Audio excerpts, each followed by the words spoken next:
संघ परिवार का एक अदना सा चापलूस संत जब इस तरीके की बात करने लगता है तो हमें अनायास ये समझना पड़ता है कि ये अचानक बात कि भारतीय जनता पार्टी चोरी के वोट से अपनी सरकार बनाए बैठी है। तो उससे भारतीय जनता पार्टी के लोगों को लगा कि हम लोगों का ध्यान नहीं बटा पा रहे हैं, तो वो अपने ये जो बड़े गैंग में जैसे कुछ सिपलेसार होते हैं उन्हें भेज दिया जाता है। तो ऐसे ही एक कथावाचक रामभद्राचार्य जी बीच में आए हैं भारतीय जनता पार्टी का बचाव करने के लिए, और वो पश्चिम उत्तर प्रदेश को मिनी पाकिस्तान बता रहे हैं। संघ परिवार के मोहन भागवत जो सरसंघचालक हैं, वो हिंदू औरतों से कह रहे हैं कि आप बच्चे ज्यादा पैदा करो, और रामभद्राचार्य जी सिर्फ अपना ध्यान डाइवर्ट करने के लिए, अपने कथावाचक की फीस बढ़ाने के लिए, या भारतीय जनता पार्टी को वोट चोर गद्दी चोर के नारे से जो डर बैठ गया उससे बचाने के लिए इस तरीके की विवादित बात कर रहे हैं। इसके अलावा उनको कि मैं ऐसे व्यक्ति को किसी भी धर्म का हो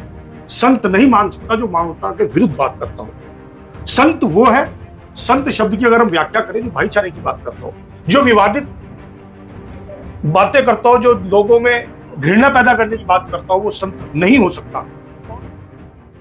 पश्चिमी उत्तर प्रदेश की अगर बात करें तो मिनी पाकिस्तान दिखता है, ऐसा कहना है जगत गुरु रामभद्राचार्य का। आखिर वजह क्या रही है जो उन्होंने ऐसा बयान दिया?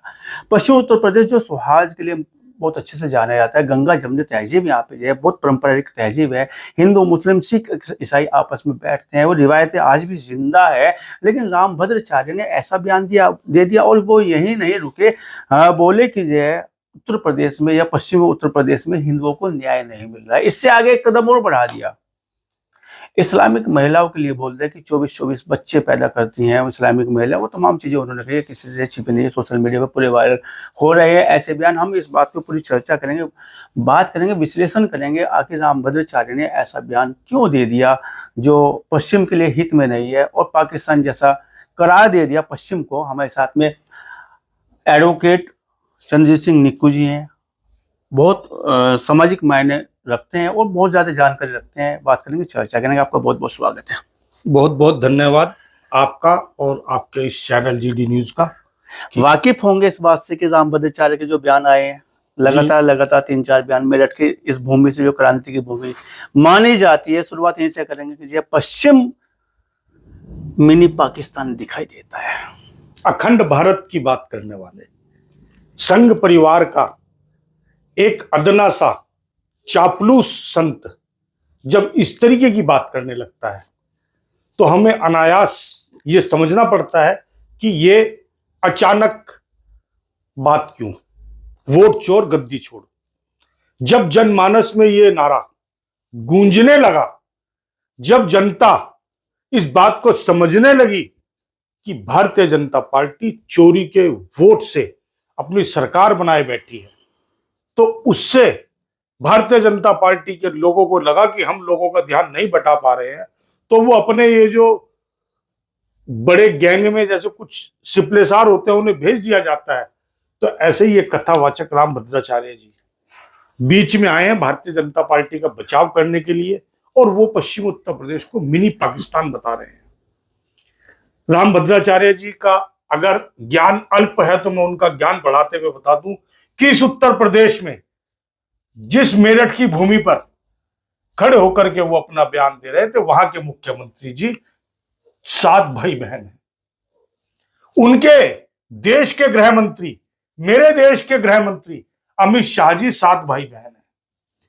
मेरे भारत के विश्व गुरु प्रधानमंत्री नरेंद्र मोदी साहब 6 भाई बहन हैं। वो किसके ऊपर इल्जाम लगा रहे हैं? संघ परिवार जिसके वो अदने से सिपाही हैं, संघ परिवार के मोहन भागवत जो सरसंघचालक हैं, वो हिंदू औरतों से कह रहे हैं कि आप बच्चे ज्यादा पैदा करो, और रामभद्राचार्य जी सिर्फ अपना ध्यान डाइवर्ट करने के लिए, अपने कथावाचक की फीस बढ़ाने के लिए, या भारतीय जनता पार्टी को वोट चोर गद्दी चोर के नारे से जो डर बैठ गया उससे बचाने के लिए इस तरीके की विवादित बात कर रहे हैं। इसके अलावा उनको कोई और उद्देश्य नहीं है। अब पढ़े लिखे इंसान है और संतों के लिए ऐसी भाषा बोलते हैं चापलूस। आप ये नहीं रुकते हैं, ज्ञान बढ़ाने वाली बात करते हैं कि उनको तो बड़ा ज्ञानी माना जाता है और आप उनसे भी बड़े ज्ञानी अपने आप को बता रहे हैं। देखिए, उन्होंने कहीं कहीं कहीं कहीं चीजों का विश्लेषण भी, आपकी ग्रंथों का विश्लेषण किया, भाष्य किया है। बात को कह दूं कि मैं ऐसे व्यक्ति को किसी भी धर्म का हो संत नहीं मान सकता जो मानवता के विरुद्ध बात करता हो। संत वो है, संत शब्द की अगर हम व्याख्या करें, जो भाईचारे की बात करता हो, जो विवादित बातें करता हो, जो लोगों में घृणा पैदा करने की बात करता हो, वो संत नहीं हो सकता। और मैं आपको बता दूं, जब मैं एक अखबार पढ़ता हूं जनसत्ता जी, उसके एक संपादक रहे प्रभाष जोशी जी, बात सन 86-87 की है। मैं ग्रेजुएशन में था तो एक आर्टिकल उनका छपा था, चरण दबा के संत बने गला दबाकर महंत। जनसत्ता अखबार का ये एडिटोरियल का हेडिंग था और मैंने अपनी एक परीक्षा में इस एडिटोरियल पर सवाल का जवाब भी लिखा था। जी, तो रामभद्राचार्य साहब, आचार्य बालकृष्ण, ये बागेश्वर जी महाराज, और इनके संत रहे हैं बाबा रामदेव साहब, बाबा राम रहीम साहब, ये सब संतों के नाम पर, मैं कलंक कहूं वो शायद शब्द ठीक नहीं है, मेरी भाषा की गरिमा गिरती है, लेकिन संत कहलाने लायक व्यक्ति नहीं है। आशाराम जी रहे हों, उन्होंने भाजपा का बचाव किया। बाबा राम रहीम जी को चुनाव के दौरान प्रचार के लिए पैरोल मिल जाती है। बाबा रामदेव जी 30 रुपए लीटर पेट्रोल बेच रहे थे, और अगर सही मायने में जांच हो जाए तो इतनी नकली दवाइयां और नकली मटेरियल इस देश में बेचा इन्होंने, उन पर लगातार बैन लगते रहे। सरकार उन्हें कब तक बचाएगी? बकरे की मां कब तक खैर मनाएगी? और यही हाल है कि आपने देखा होगा कुछ कार्यक्रम ऐसे भी हुए जिसमें इन संतों के कार्यक्रम में अव्यवस्थाओं के कारण सैकड़ों लोग मारे गए। और रामभद्राचार्य साहब अपने आप को महापुरुष सिर्फ पढ़कर ज्ञान हो जाना संत नहीं हो सकता। संत हो एक अनपढ़ भी हो सकता है, जिसने ना कोई धार्मिक ग्रंथ पढ़ा हो, ना किसी मंदिर में गया हो, लेकिन सामाजिक ज्ञान और भाईचारे की बात ना करे तो वो संत कहलाने लायक नहीं है। तो आप तो सीधे स्पष्ट रूप से कहना चाह रहे हैं, बात तो आपने की है जनसत्ता के उस लेख की या उस संपादकीय की, लेकिन अंगूठा दबाने वाली बात तो इन लोगों पे लगा दिया आपने। नहीं, देखिए, मैंने जो बात कही है वो अपनी ओर से नहीं कही, मैंने कोट किया प्रभाष जोशी जी को। और सहारनपुर में अगर आज जनसत्ता की 50 कॉपी आती है तो एक कॉपी मेरे घर आती है। मैं आज भी जनसत्ता अखबार को पढ़ता हूं। इंडियन एक्सप्रेस ने सरकार को बहुत सपोर्ट किया है, सरकार का समर्थक अखबार है, कांग्रेस का विरोधी अखबार रहा है। लेकिन अगर किसी बात को किसी लेखक ने लिखा है, वो भी एक विश्लेषक थे, पत्रकार थे, सीनियर मोस्ट पत्रकार थे, और मैं उनका फैन रहा हूं बचपन में। पत्रकारिता जब कहा जाता था कि अगर आपने सामाजिक जीवन जीना है तो समाचार पत्रों को पढ़ें और उनसे जानकारी लें, बहुत कुछ मिल जाता। आवाज गोदी मीडिया आने लगे, लेकिन पहले अखबार छपा करते थे। जी, फिर हम विषय पे लौटते हैं। क्या लगता है पश्चिमी उत्तर प्रदेश मिनी पाकिस्तान बनता जा रहा है, जैसा रामभद्राचार्य को दिखाई देता है, या जैसा वो कह रहे हैं मेरठ की उस भूमि से जो क्रांति भूमि है? क्योंकि अगर हम बात करें स्वतंत्रता आंदोलन की, उसमें हिंदू, मुस्लिम, सिख, ईसाई सबका एक सपना था कि हमारा देश आजाद हो जाए, भारत माता जंजीरों से कट जाए। लेकिन आज मिनी पाकिस्तान की परिभाषा ये दी जाने लगी है। हम तो महाराज जिसे एक बात पूछना चाहते हैं कि संघ परिवार भारतीय जनता पार्टी पीओके पे भी कब्जा करना चाहते हैं, और हमारी शुभकामनाएं हैं कि वो करें। अखंड भारत की बात करते हैं। अखंड भारत का मतलब क्या हुआ? म्यांमार हमारा देश होगा, हमारे देश का हिस्सा होगा, अफगानिस्तान हमारे देश का हिस्सा होगा, पाकिस्तान हमारे देश का हिस्सा होगा। तो वो तो पश्चिम उत्तर प्रदेश को मिनी पाकिस्तान की बात कर रहे। पूरी दुनिया के मुस्लिम कंट्री जो भारत से टूट के अलग अलग बने हैं, इन्हीं के पार्टी जिसके ये सिपाही बनकर के बात कर रहे हैं, तो वो सब मुस्लिम देश अगर भारत में जुड़ेंगे, भारत तभी अखंड भारत बनेगा। तो इन्हें ऐतराज किस बात का है? और अगर ऐतराज है तो बीड़ा उठाए ना मोहन भागवत के खिलाफ बोलने का, बीड़ा उठाए ना नरेंद्र मोदी के खिलाफ बोलने का। क्यों नहीं कथाओं में बोलते कि हमें अखंड भारत नहीं चाहिए, हमें सिर्फ हिंदू राज चाहिए? ये दोगली बातें करनी बंद हो, देश को बांटने की बात करनी बंद हो। मेरा देश हिंदू, मुस्लिम, सिख, ईसाई सभी लोगों से बना है, संविधान से बंधा हुआ है, और ये लोग बार बार धार्मिक ध्रुवीकरण कर लोगों को बांटने का काम कर रहे हैं। इसलिए मैं व्यक्तिगत रूप से इस बात को मानता हूं कि जो भाईचारे की बात ना करे वो संत नहीं हो सकता। क्या दोहरे चरित्र पर बात करते हैं रामभद्राचार्य भाजपा के, जैसा आप बता रहे हैं कि उनका प्रचार प्रसार, उनकी बातों को ध्यान बंटवाना, वोट शो से आपने बात अपनी शुरू की है, क्या लगता है कि भाजपा या संघ की जबान बोलते हैं? कथावाचक का ये विषय ही नहीं है कि किसकी कितनी आबादी है। आप कथावाचक हैं, आप अच्छी कथा कहेंगे, आप का श्रद्धालु आपको आएगा सुनेगा, उसमें हिंदू भी होगा, सिख भी होगा, मुसलमान भी होगा। ये आपका विषय कहां से? ये राजनीतिक विषय पे आपको बोलना क्यों है? अगर आप संत है तो आप धार्मिक बातें करें ना। आप बताएं कि प्रभु श्री राम के आदर्श क्या है, उस पर चलने के लिए आप बताएं। कृष्ण के उपदेश आप दे। नरेंद्र मोदी वोट चोरी कर रहा है, उसकी मुखालफत करें आप, गलत काम की। वो झूठ बोलते, झूठे वादे देश से कर रहे, उसकी आप मुखालफत करें। आप हमारे आदर्श बनना चाहते हैं तो आपको देश प्रेम अंदर होना चाहिए, ना कि देश को बांटने की बात होनी चाहिए। प्रेमानंद जी के बारे में क्या कहेंगे? प्रेमानंद महाराज जिस तरह का संदेश देते हैं, उन पे भी टीका टिप्पणी की है रामभद्राचार्य ने। उनके लिए बोला कि संस्कृत का एक शब्द नहीं जानते आप तो। देखिए, संस्कृत जानना कब जरूरी है धार्मिक संत होने के लिए? ये कौन सी किताब में लिखा है? रामभद्राचार्य कह रहे हैं, जगत गुरु मैंने बोलते क्या कहा? ये कंपटीशन है प्रेमानंद महाराज जी में, रामभद्राचार्य जी में। ये धार्मिक बात ना करके उल्टे सीधे बयान जो देते हैं, कभी हमारे देश की महिलाओं के लिए, हिंदू समाज की महिलाओं के लिए कुछ भी बोल देते हैं। तो मेरा मानना सिर्फ यही है कि ये अपनी दुकान चलाने का काम कर रहे हैं, ना कि हमें धार्मिक रूप से प्रेरित करने का काम कर रहे हैं कि हम गलत काम छोड़ करके धार्मिक विषयों पर आकर अपने देश को आदर्श बनाएं।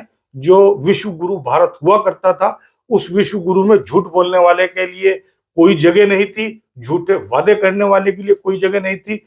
आपको शायद वो सुना होगा आपने, रघुकुल रीत सदा चली आई, प्राण जाए पर वचन न जाए। तो मैं पूछना चाहता हूं कि नरेंद्र मोदी जी, आपने जो वचन भारत के 140 करोड़ लोगों के लिए दिए, वो कैसे पूरे किए आपने? कोई एक वचन आपने पूरा किया तो आप बता दे। अरे आप सीखिए प्रभु श्री राम से, आप सीखिए कृष्ण जी से, जिन्होंने युद्ध लड़ा, अपने भाई के खिलाफ लड़ा, लेकिन उन्होंने धार्मिक कट्टरता की बात नहीं कही। आप कह सकते हैं कि उस समय हिंदू मुस्लिम नहीं था। नरेंद्र मोदी जी तो कहते हैं कि मैं ईद पे खाने ही मुस्लिम घरों का खाया करता था, और फिर उसके बाद गुजरात में आप उन्हें मरवाने के लिए आदेश दे देते हैं। आप चुपचाप उन्हें मर जाने देते हैं। अगर आपका कोई लिखित आदेश नहीं है तो आपकी सरकार, अगर वो 84 के लिए कांग्रेस सरकार को जिम्मेदार बताते हैं, तो नरेंद्र मोदी जी गुजरात दंगों के लिए आप शासक के रूप में फेल हुए थे, और इसलिए आपको उसकी माफी मांगनी चाहिए, जिस प्रकार कांग्रेस के लीडर माफी मांगते रहे हैं देश से। निकुंज जी, मैं उस विषय पर आता हूँ। क्या रामभद्राचार्य तय करेंगे, जो अपने आप को जगत गुरु कहते हैं, बड़े विद्वान अपने आप को बताते हैं, कि बच्चे कितने होने चाहिए? क्योंकि उनकी जो टिप्पणी है महिलाओं के प्रति, जहां पर महिलाओं का सम्मान होता है वहां पर देवता वास करते हैं, ऐसा हमारे यहाँ संस्कृति में माना जाता है, ऐसे हमें सिखाया जाता है। लेकिन जब रामभद्राचार्य कहते हैं कि 24-24 बच्चे पैदा करती है मुस्लिम महिलाएं मशीन के रूप में, तो ऐसे में क्या वो तय करेंगे बच्चे कितने, किस क्या होना चाहिए? ये महिलाओं का सम्मान है क्या? ये मैंने आपको उदाहरण के रूप में बताया था अभी अपने वरिष्ठ भाजपा नेताओं के बच्चे। अगर पूरी लोकसभा की बात की जाए तो भारतीय जनता पार्टी के 32% से अधिक सांसदों के बच्चे 4 या उससे अधिक है। कांग्रेस में ये रेशो आकर के 12% के आसपास है। यानी कांग्रेस कम बच्चे पैदा करती है। कांग्रेस के जो लीडरांस हैं उनका परिवार नियोजन का स्वतः पालन है। लेकिन मैं पूछना चाहता हूं रामभद्राचार्य साहब से कि मोहन भागवत जी कहते हैं कि बच्चे ज्यादा पैदा करो, तो क्या मोहन भागवत जी मुस्लिमों से आह्वान कर रहे हैं या हिंदू महिलाओं को मशीन बनाने का आह्वान कर रहे हैं? भाषा की शालीनता जिस व्यक्ति में ना हो, वो कैसा संत, कैसा महात्मा? क्या रामभद्राचार्य जी महिला को मां नहीं मानते? और क्या अपनी मां को आप कोई बच्चा पैदा करने की मशीन मान करके उन्हें समझा रहे हैं? क्या आपकी नीति है? क्या आपका उद्देश्य है? निकुंज जी, यहाँ पे एक बात आती है कि जो हमारी रिवायतें हैं, जो हमारी तहजीब है, जो गंगा जमुना की तहजीब है, उस पर भी उंगली उठाई है। मैं अंतिम सवाल आपकी ओर लेकर आ रहा हूँ। मिनी पाकिस्तान बोल दिया है। क्या हमारी रिवायतें ऐसे लोगों की वजह से खत्म हो जाएंगी? हिंदू, मुस्लिम, सिख, ईसाई, होली, ईद, तमाम और त्यौहार हम मनाते हैं, भाईचारा निभाते हैं, लेकिन जब इस तरह के जो हमें बयान सुनने को मिलते हैं ऐसे संतों के द्वारा, क्या फर्क पड़ेगा समाज पर? देखिए, आपने 2024 का लोकसभा चुनाव देखा। जब संविधान की बात आई तो भारतीय जनता पार्टी बेईमानी करके 240 तक रुक पाई। अगर चुनाव आयोग ईमानदारी से चुनाव करा देता तो 40 पे आ गए थे। और उस बात का डर इन्हें इस कदर सता रहा है, क्योंकि ये एक कानून आपको शायद मालूम हो, जब 140 सांसद विपक्ष के लोकसभा से निष्कासित कर दिए तो कानून बना कि चुनाव आयोग के खिलाफ, केंद्रीय चुनाव आयोग के खिलाफ जब तक वो जिंदा है किसी भी प्रकार का आपराधिक मुकदमा दर्ज नहीं हो सकता। वो इनकी नीयत को बताता है, और उसके बावजूद ये इतना डर चुके हैं। SIR के बाद जिस तरीके से 65 लाख वोट काटने का काम बिहार में चुनाव आयोग ने करने का प्रयास किया, आधार कार्ड को मानने से मना किया, वो इस बात का संकेत था कि इन्हें अपनी सत्ता जाती हुई दिख रही है। और जब सत्ता जाने लगी है तो ये इस तरीके के संतों के सहारे कुछ समय और अपनी सत्ता को बचाने का प्रयास भर कर रहे हैं। ये ना तो उनके आदर्शों पर चलते हैं, ना ये महात्मा लोग देश और धर्म की बात कर रहे हैं, ये राजनीतिक बात कर रहे हैं। और जब आप राजनीति में आएंगे तो आलोचना सहने के लिए आपको तैयार होना पड़ेगा। मैं निश्चित रूप से एक राजनीतिक व्यक्ति होने के नाते रामभद्राचार्य जी की कड़ी आलोचना करता हूं कि वो महिलाओं के बारे में गलत बात कह रहे हैं। उन्हें कोई अधिकार नहीं है हमारे देश की, हमारे प्रदेश की स्थिति का आकलन करने का। अगर योगी आदित्यनाथ जी के होते हुए, नरेंद्र मोदी के होते हुए हमारा पश्चिम उत्तर प्रदेश मिनी पाकिस्तान बन रहा है तो उन्हें अपने पदों पर नहीं रहना चाहिए, या उन्हें रामभद्राचार्य जो सांप्रदायिक विघटन की बात कर रहे हैं उसके खिलाफ कानूनी कार्रवाई करनी चाहिए। मुद्दों से ध्यान भटकाने के लिए बुलवाया जा रहा है रामभद्राचार्य को, ऐसा इनका कहना है। और जिस तरह के जो वो टिप्पणी कर रहे हैं, जैसे वो बयान दे रहे हैं, कहने के बयान दे समाज में किसी भी स्तर से मान्य नहीं है और महिलाओं के प्रति सम्मान और आस्था रखी जाती है। कहने की उन्होंने जो टिप्पणी की है वो अभद्र टिप्पणी, उसका भी आपने बड़ा खंडन किया, बड़ा विरोध दर्ज किया। बात करने के लिए, चर्चा करने के लिए आपका बहुत बहुत धन्यवाद। बहुत बहुत धन्यवाद आपका।